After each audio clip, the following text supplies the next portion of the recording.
Look wise ആൾ അടിപൊളിയാണ്, പക്ഷെ performance wise ആൾ അത്ര പോരാ. ഇത് എന്റെ അഭിപ്രായമല്ല, പൊതുവേ RC കാർ റിവ്യൂ ചെയ്യുന്ന ആൾക്കാരുടെ ഒരു അഭിപ്രായമാണ്. അപ്പൊ നമ്മൾ ഇന്ന് പറഞ്ഞു വരുന്നത് LDRC ബ്രാൻഡിന്റെ LD1297 എന്ന് പറഞ്ഞ ഒരു 1:14 സ്കെയിൽ ക്രൗളറിനെ കുറിച്ചിട്ടാണ്. ആളെ കാണാൻ നമ്മുടെ പഴയ മിസ്തുബിഷി പജീറോ ലുക്കിലില്ലേ. അപ്പൊ നമുക്ക് ഒരു ഫോളോവർ മെസ്സേജ് ചോദിച്ചതാണ് ഇതിനെ ഒന്ന് റിവ്യൂ ചെയ്യോ, ആൾക്ക് വാങ്ങാൻ വേണ്ടിയിട്ടാണ്, എന്താ ചെയ്യേണ്ടതെന്നുള്ള രീതിയിൽ. സോ നമുക്ക് ഡീറ്റെയിൽ ആയിട്ട് നോക്കാം എങ്ങനെയുണ്ട്. അപ്പോൾ ആദ്യം തന്നെ പറയാം, ബഡ്ജറ്റിൽ ഇതൊരു ഭയങ്കര അഫോർഡബിൾ ബഡ്ജറ്റാണ്. ഒരു 5,000-6,000 റേഞ്ചിൽ നിങ്ങൾക്ക് എന്തായാലും ഇത് വാങ്ങിക്കാൻ കിട്ടുന്നുണ്ട് ഇപ്പം നിലവിൽ. മേ ബി ഇനി പ്രൈസ് കൂടാം കുറയാം അറിയില്ല, പക്ഷെ കറണ്ട് ലെവലിൽ അത് അത്യാവശ്യം നല്ല അടിപൊളി ബഡ്ജറ്റാണ്. സോ ഇത്തരം റിവ്യൂസിന് വേണ്ടിയിട്ട് ഈ പേജ് ഇപ്പം തന്നെ സബ്സ്ക്രൈബ് ചെയ്ത് വെച്ചോ. പേജിൽ കുറേ റിവ്യൂ വീഡിയോസ് ഉണ്ട്, പിന്നെ അതുപോലെ തന്നെ RC റിലേറ്റഡ് കുറേ വീഡിയോസ് ഒക്കെ ഉണ്ട്. അപ്പം താല്പര്യമുള്ള ആളുകളൊക്കെ എന്ത് ചെയ്യുക, ജസ്റ്റ് കയറി കണ്ടു. അപ്പൊ നമുക്ക് ഡീറ്റെയിൽ ആയിട്ട് നോക്കാം. 380 ബ്രഷ് മോട്ടർ ആണ് വരുന്നത്. ഇന്റഗ്രേറ്റഡ് ESC ആണ്, അതായത് എല്ലാം ഒറ്റ ബോർഡിൽ വരുന്ന രീതിയിൽ ഇന്റഗ്രേറ്റഡ് ESC ആണ് വരുന്നത്. 17 ഗ്രാം സ്റ്റിയറിംഗ് സെർവോ ആണ് വരുന്നത്. സ്പീഡ് ആണെങ്കിൽ ഒരു 15 km/h കിട്ടുന്നുണ്ട്. ബോഡി വരുന്നത് ആക്ച്വലി ABS പ്ലാസ്റ്റിക് ആണ്. പിന്നെ അത്യാവശ്യം കുഴപ്പമില്ലാത്ത രീതിയിലുള്ള എന്താ പറയാ ബാറ്ററി ബാക്കപ്പും കാര്യങ്ങളും വരുന്നുണ്ട്. ഒരു 30 to 45 മിനിറ്റ് ഒക്കെ റണ്ണിംഗ് ഒക്കെ കിട്ടുന്നുണ്ട്. ഇനി നമുക്ക് എന്ത് ചെയ്യാം, ഇവന്റെ നല്ല വശങ്ങൾ എന്തൊക്കെയാണെന്ന് നോക്കാം.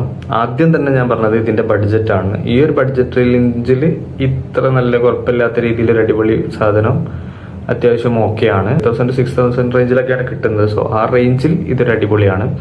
പിന്നെ ലുക്ക് വൈസ് നോക്കുമ്പം പജീറോയുടെ ലുക്ക് കിഡിലൻ ലുക്കാണ്. അപ്പോൾ അതുകൊണ്ട് തന്നെ ഇതിന്റെ ആ ഒരു ബോഡി ഷീൽഡ് ഉണ്ടല്ലോ മേലെ ഭാഗത്തുള്ള, അപ്പോൾ അത് സെപ്പറേറ്റ് വാങ്ങിക്കാൻ ആൾക്കാർ എന്ത് ചെയ്യുന്നുണ്ട്, താല്പര്യപ്പെടുന്നുണ്ട്. അതായത് വേറെ RCയിലൊക്കെ ഇന്റഗ്രേറ്റ് ചെയ്യാൻ വേണ്ടിയിട്ട് ആ മേലത്തെ ബോഡി ഷീൽഡ് വാങ്ങിക്കാനൊക്കെ ആൾക്കാർ താല്പര്യപ്പെടുന്നുണ്ട്. പിന്നെ മറ്റൊരു അഡ്വാൻറ്റേജ് എന്താ വെച്ചാൽ കുറേ വണ്ടികളുടെ കോമൺ പാർട്സ് ഇതിനെ സപ്പോർട്ട് ചെയ്യുന്നുണ്ട്.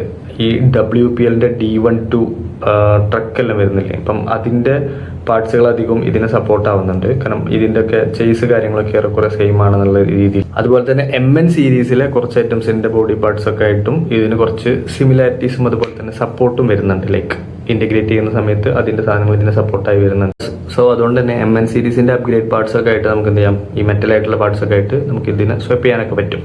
ഓക്കെ, അത് നല്ലൊരു അഡ്വാൻറ്റേജ് ആയിട്ട് എനിക്ക് തോന്നിയിട്ടുണ്ട്. ഇത്രയൊക്കെ പറഞ്ഞത് വെച്ചിട്ട് ഇത് ആക്ച്വലി ഒരു മോഡിഫിക്കേഷൻ ഇഷ്ടപ്പെടുന്ന ആൾക്കാരുടെ ഒരു ഇഷ്ടവണ്ടിയാണ്. സ്റ്റോക്ക് ആയിട്ട് യൂസ് ചെയ്യുന്നതിന് പകരം ഇവർക്ക് എന്ത് ചെയ്യാൻ പറ്റും, ഇതെടുത്ത് ഇതിനെ മോഡിഫൈ ചെയ്യാന്നുള്ള രീതിയിൽ അത്യാവശ്യം നല്ല രീതിയിൽ ആൾക്കാർ എന്താണ് ഇതിനെ യൂസ് ചെയ്യുന്നുണ്ട് മോഡിഫിക്കേഷന് വേണ്ടി. സോ അതുകൊണ്ട് തന്നെ ഈ RCയുടെ കിറ്റ് വേർഷന് അത്യാവശ്യം നല്ല പോപ്പുലർ ആണ്. പൊതുവെ RC ഇതിനകത്ത് ഇതിന്റെ ഒരു കിറ്റ് വേർഷൻ ഉണ്ട്. സോ അത് അത്യാവശ്യം നല്ല പോപ്പുലർ. ഇനി നമുക്ക് ഇതെന്തുകൊണ്ട് വാങ്ങിക്കണ്ട എന്നുള്ളൊരു ചോദ്യം വരികയാണെങ്കിൽ നമുക്ക് എന്ത് ചെയ്യാം, അതിനുള്ള ഉത്തരം പറയാം. ഓക്കെ, ആദ്യത്തെ തന്നെ ഇലക്ട്രോണിക്സിനെ കുറിച്ചിട്ടാണ്. സോ ഇന്റഗ്രേറ്റഡ് ESC ആണ് വരുന്നത്. അപ്പം അതിന്റെ കുറച്ച് പോരായ്മകൾ ഈ വണ്ടിക്കുണ്ട് ഇന്റഗ്രേറ്റഡ് ESC ആയതുകൊണ്ട്. പിന്നെ മറ്റൊന്ന്, ഇതിന്റെ ത്രോട്ടിൽ അത്ര റെസ്പോൺസീവ് അല്ലെങ്കിൽ റെസ്പോൺസ് ഭയങ്കര സ്മൂത്ത് അല്ല.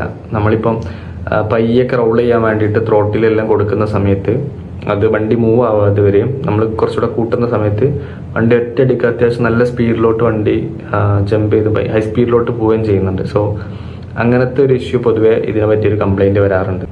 ഇതിന് ആക്ച്വലി ഡിഫറൻഷ്യൽ ലോക്ക് ഇല്ല, ഓപ്പൺ ആണ്. സോ ക്രൗൾ ചെയ്യുന്ന സമയത്തൊക്കെ നമ്മളിപ്പം ഒരു ടയർ ചളിയിലെല്ലാം കുടുങ്ങി മറ്റേ ടയർ പൊന്തി നിൽക്കുന്ന സമയത്ത് അത് ഫ്രീ ആയിട്ട് ഇങ്ങനെ കറങ്ങിക്കൊണ്ട് നിൽക്കും. അപ്പോൾ വണ്ടി പിന്നെ അവിടെ നിന്ന് കയറി പോരാത്തൊരു ഇഷ്യൂ ഉണ്ട്. അതല്ലെങ്കിൽ നമ്മളൊരു അത്യാവശ്യം നല്ലൊരു ഹൈറ്റൊക്കെ ക്രൗൾ ചെയ്യുന്ന സമയത്ത് എന്ത് ചെയ്യും, വണ്ടി നിർത്തി കഴിഞ്ഞ് കഴിഞ്ഞാൽ റിട്ടേൺ പോരും.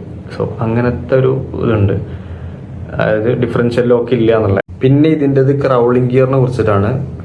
ഇതിന്റെ മോട്ടർ അത്യാവശ്യം നല്ല പവറുള്ള മോട്ടറൊക്കെ തന്നെയാണ്, പക്ഷെ ടോർക്ക് വളരെ കുറവാണ്. സോ ക്രൗൾ ചെയ്യുന്ന സമയത്ത് വണ്ടി അത്യാവശ്യം നല്ല രീതിയിൽ സ്ട്രഗിൾ ചെയ്യുന്നുണ്ട്. പിന്നെ സസ്പെൻഷൻ സ്പ്രിംഗ് സസ്പെൻഷൻ ആണ് വരുന്നത്. സോ അത് പിന്നെ പോസിറ്റീവായിട്ടും നെഗറ്റീവായിട്ടും എടുക്കാം. സോ നിങ്ങളൊരു ബിഗിനർ ആണ്, അതല്ലെങ്കിൽ കാഷ്വൽ യൂസ് ആണ്, അതല്ലെങ്കിൽ ഭാവിയിൽ മോഡിഫൈ ചെയ്യാനാണ്, അതും അല്ലെങ്കിൽ ബഡ്ജറ്റ് ഈ ഒരു ബഡ്ജറ്റ് റേഞ്ചിലുള്ളത് നോക്കുകയാണെന്നൊക്കെ ഉണ്ടെങ്കിൽ ഈ ഒരു ഐറ്റം വർത്ത് ആണ് എന്നാണ് എൻ്റെ ഒരു കാഴ്ചപ്പാട്.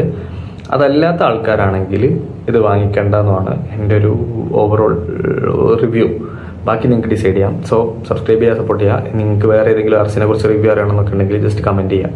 ഓക്കെ, പിന്നെ ഇത് യൂസ് ചെയ്ത ആൾക്കാർക്ക് എന്തെങ്കിലും ഡിഫറെൻറ്റ് സജഷൻസ് ഉണ്ടാവും അവരുടെ യൂസ് കേസിൽ. സോ അതും വേണമെങ്കിൽ എന്ത് ചെയ്യാം, നിങ്ങൾക്ക് കമൻറ്റ് ചെയ്യാം. നിങ്ങൾക്ക് നല്ലതും ഉണ്ടാവാം മോശം ഉണ്ടാവാം, കമൻറ്റ് ചെയ്യാം. അപ്പം ഇത് വാങ്ങിക്കാൻ നോക്കുന്ന ആൾക്കാർക്ക് എന്ത് ചെയ്യാം, അത് ഉപകാരപ്പെടട്ടെ. അപ്പോൾ ഓക്കെ.